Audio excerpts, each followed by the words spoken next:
Frères et sœurs, au début de cette démarche, car il s'agit bien d'une démarche,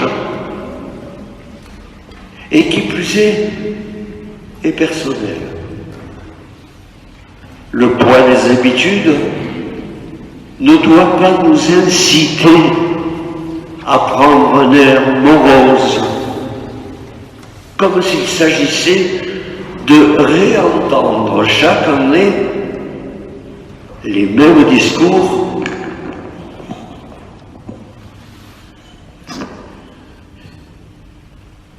avec, au bout du compte, une vie quotidienne inchangée et grise.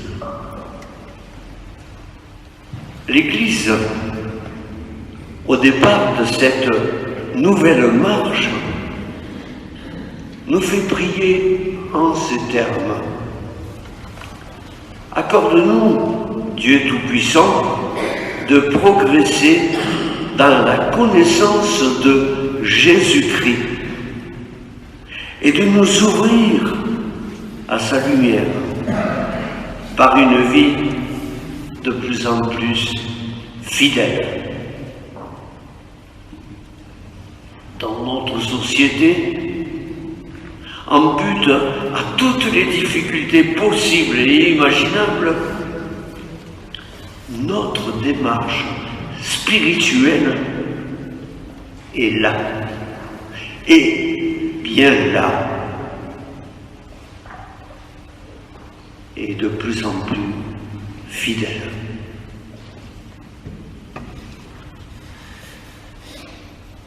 Cependant, il ne suffit pas de se dire chrétien, de se dire chrétienne, pour être réellement croyant,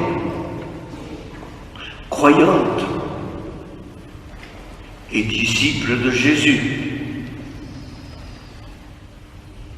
C'est d'abord, frères et sœurs, un chemin à parcourir avec quelqu'un. Et ce quelqu'un, c'est le Christ. Pour mieux le connaître et se laisser pénétrer par la lumière de sa vie. Au seuil de ces 4 étapes de carême, nous voici invités à prendre une décision. Convertissez-vous, proclame Jésus.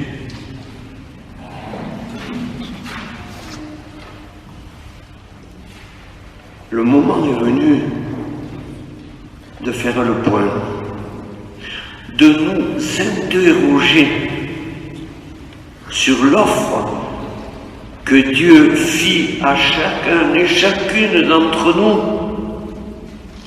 le jour de notre baptême. Les textes proposés en ce premier dimanche mettent particulièrement en valeur un aspect essentiel de la révélation. Dieu s'est rendu solidaire des hommes en faisant alliance avec eux. Dieu s'engage solennellement à ne plus détruire les êtres vivants. Oui, j'établis mon alliance avec vous. Aucun être vivant ne sera plus détruit par les eaux du déluge pour ravager la terre. Verset 9, chapitre 11.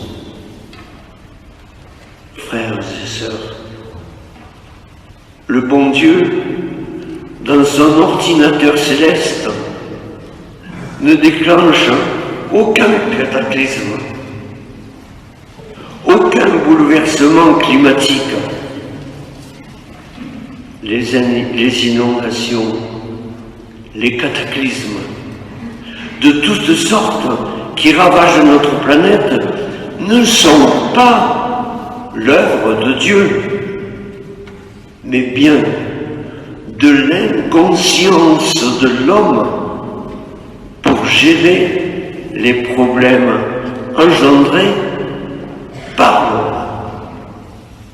lui-même.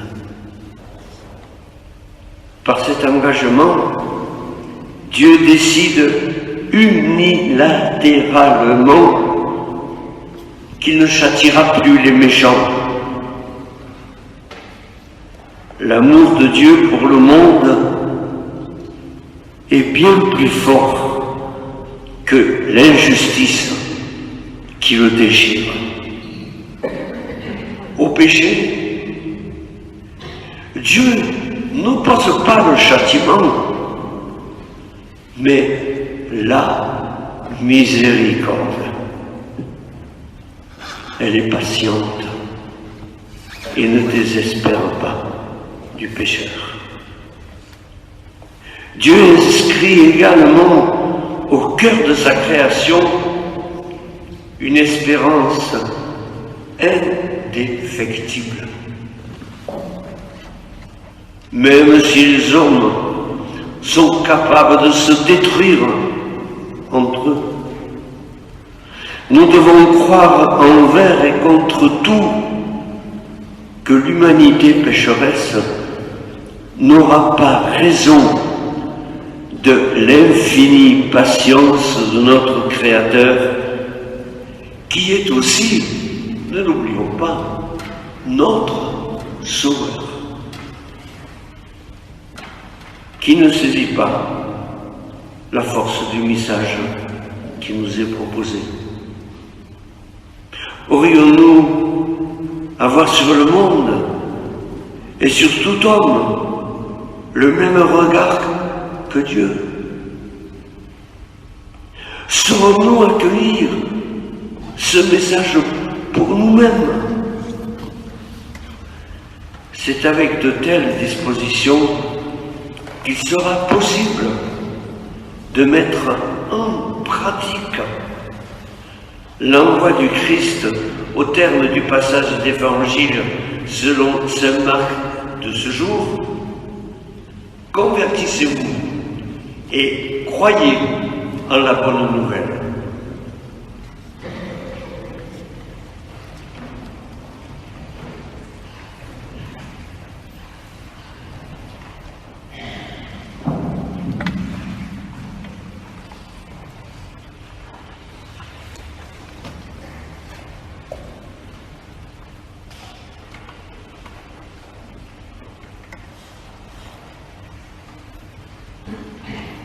Nous nous levons pour proclamer notre foi. Je crois en Dieu, le Père, Créateur du ciel et de